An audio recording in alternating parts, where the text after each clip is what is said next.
Hello everyone, welcome to my channel study with Manu. आज जो हम टॉपिक स्टार्ट कर रहे हैं वो है लैंग्वेज एंड डेवलपमेंट।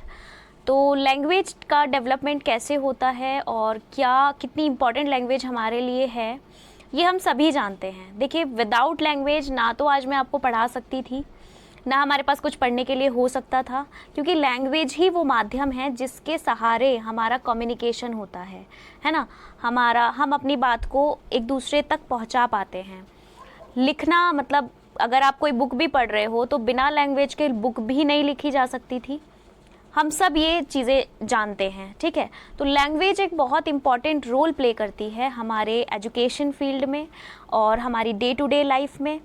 तो और इससे भी सवाल हमारे एग्ज़ाम में आता है। सीटेट में लैंग्वेज डेवलपमेंट पे क्वेश्चन आया है, काफ़ी बार क्वेश्चंस आए हैं। तो ध्यान से समझेंगे, आज कुछ रूल्स हम पढ़ेंगे और बहुत सारी चीज़ें ऐसी हैं जो आज आपके डाउट्स यहाँ क्लियर होने वाले हैं। पूरी तरीके से आपको एकदम चीज़ें छप जाएंगी माइंड में, मैं गारंटी लेती हूँ इस बात की। तो देखते हैं, चलिए आज के जो क्लास है बहुत ही बढ़िया क्लास होने वाली है। अभी तक हम सब थियरीज़ वगैरह पढ़ चुके, जो चीज़ें थी थियरीज़ पढ़ ली, क्रिटिसिज्म पढ़ लिए। तो आज हम एकदम नया टॉपिक लेकर आए हैं जो है लैंग्वेज। तो ये बहुत ही इम्पॉर्टेंट टॉपिक है, बार बार मैं कह रही हूँ, और सवाल ज़रूर आएगा।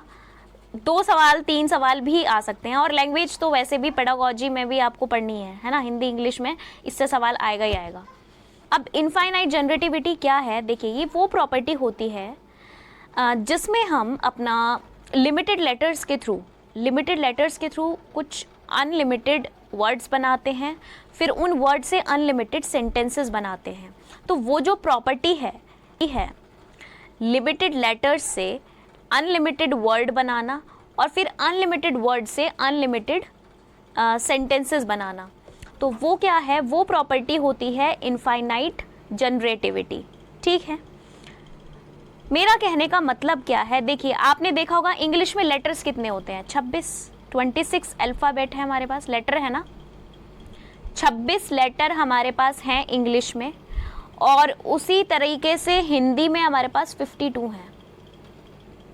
52 स्वर व्यंजन मिला के हमारे पास 52 हैं लेटर्स, यानी कि हिंदी में उनको वर्ण बोला जाता है। वर्णमाला आप पढ़ोगे, हिंदी में पढ़ोगे। इंग्लिश में जो होता है वो 26 लेटर होते हैं, हिंदी में 52 वर्ण होते हैं, जिसमें स्वर और व्यंजन मिला के ये 52 हैं, ठीक है। अब देखिए, उनसे अब आपने देखा नहीं, हैरानी नहीं होती है कि ये लेटर से हम वर्ड्स बनाना सीख गए, फिर इतने लिमिटेड, फिर सेंटेंसेस बनाना सीख गए। तो जब छोटा बच्चा होता है वो छोटे छोटे लेटर्स, फिर वर्ड्स पे आता है, फिर सेंटेंस पे आता है, धीरे धीरे उसका डेवलपमेंट इसी तरीके से होता है, इसी वे में होता है ना। तो अब आगे देखें, तो ये जो प्रॉपर्टी है कि आपके पास यहाँ, सॉरी ये गलत टाइप हो गया है मुझसे, अनलिमिटेड लेटर्स नहीं, लिमिटेड लेटर्स से unlimited words can be use to make sentences, ठीक है। अनलिमिटेड हम सेंटेंस बना सकते हैं, अनलिमिटेड वर्ड्स बना सकते हैं, किससे? लिमिटेड लेटर्स से, ठीक है। तो ये जो प्रॉपर्टी होती है वो है इनफाइनाइट जनरेटिविटी। अब आगे देखिए, अब लैंग्वेज के कुछ इंपॉर्टेंट रूल्स हैं। मैं आपको कुछ चीज़ें बताने वाली हूँ जो बहुत ही अमेजिंग सी चीज़ें हैं, जैसे phonology, morphology, syntax, semantics, pragmatics. ये बहुत इंपॉर्टेंट टर्म्स हैं पांचों।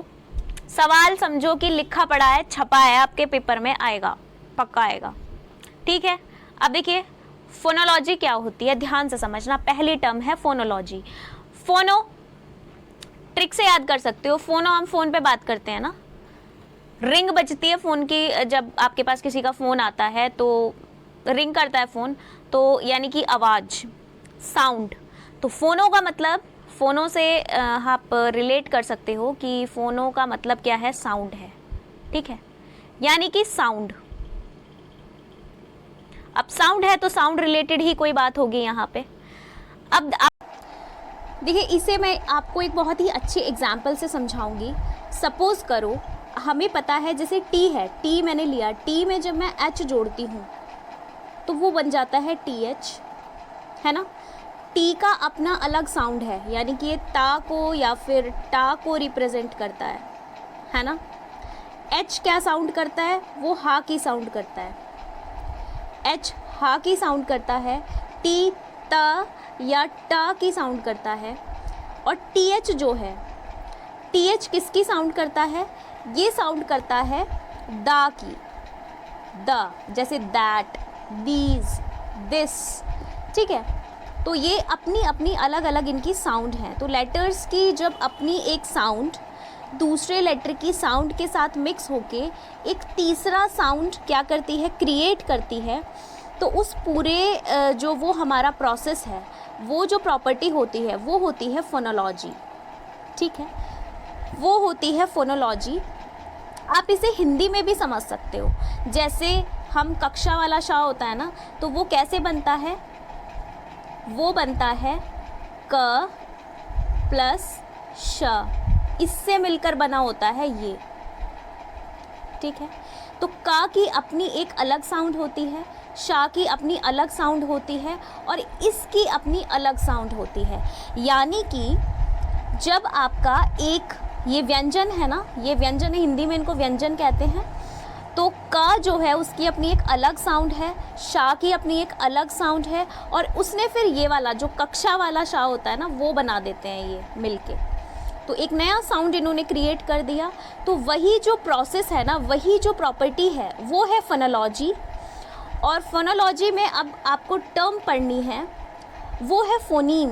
अब फोनीम क्या होता है? अब देखो, का अपने आप में पूरा है, पूरा शब्द है, जैसे मैंने यहाँ पे लिखा टी, टी अपने आप में पूरा है, एच भी अपने आप में पूरा है, लेकिन ये टी एच बनाता है, ये एक अलग साउंड प्रोड्यूस कर रहे हैं, तो जो जिसको आप तोड़ नहीं सकते ना, यानी कि ये इसकी अपनी एक अलग साउंड है, इसकी अपनी अलग साउंड है, ये तो दो से मिलके बना है ना।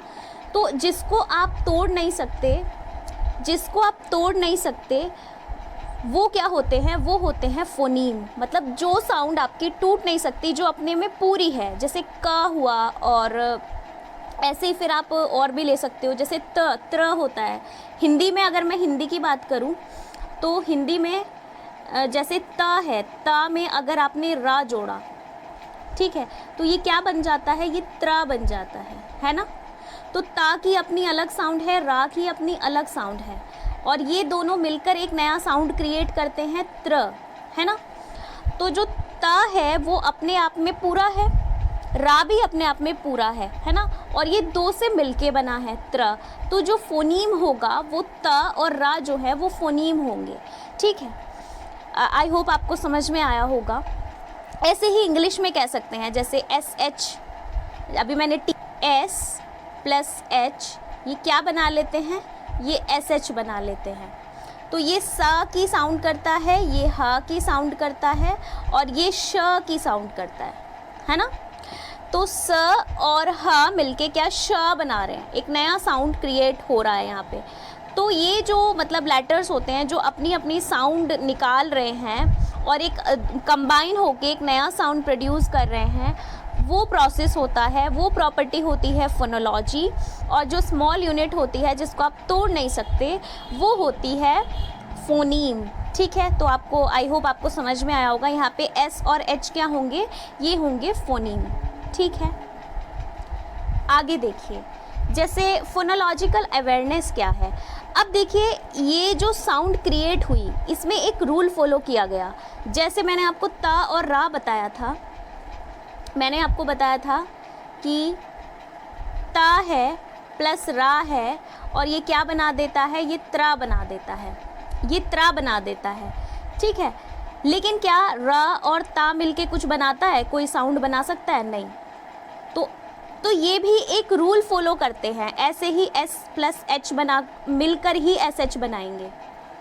आप ऐसे नहीं लिख सकते कि आपने लिख दिया एच प्लस एस, तो ये तो कुछ भी नहीं हुआ, है ना, ये कोई साउंड नहीं बनाएगा।